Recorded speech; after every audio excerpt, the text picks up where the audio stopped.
Now to that brutal attack that killed a British soldier in London, on the streets of London this week. It turns out the knife-wielding suspects were actually known to Britain's spy agency. Charlie D'Agata is in London. Good morning, Charlie. Good morning to you, Anne-Marie and Anthony. How two apparent extremists capable of such a gruesome attack were able to slip the net is just one question facing British intelligence services today. Now there's an astonishing claim that agents actually tried to recruit one of the men 6 months ago. We must fight them as they fight us. Long before he showed up with blood-soaked hands moments after the murder, intelligence agents had their eye on Michael Adebolajo. But a childhood friend says Adebolajo told him intelligence agents offered him a job. They're bugging me, like they just keep, they won't leave me alone, basically. Abu Nusayba said his friend repeatedly rejected the request. He mentioned that initially they wanted to ask him whether he knew certain individuals, basically.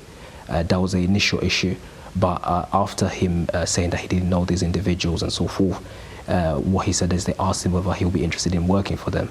In another twist, right after that interview at the BBC, Nusayba himself was arrested in relation to terrorism offenses. Britain is still reeling from the brutal attack and dramatic takedown of the suspects in broad daylight in South London.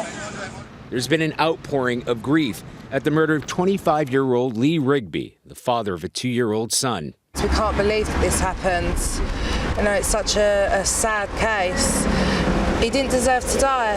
He didn't deserve to die. British media has been showing Rigby on active duty in Afghanistan's Helmand province. During Friday prayers, Muslims gathered at local mosques and expressed their anguish at the attack. We condemn the barbaric act that happened 2 days ago in village here in our area. This is clearly misrepresentation of Islam.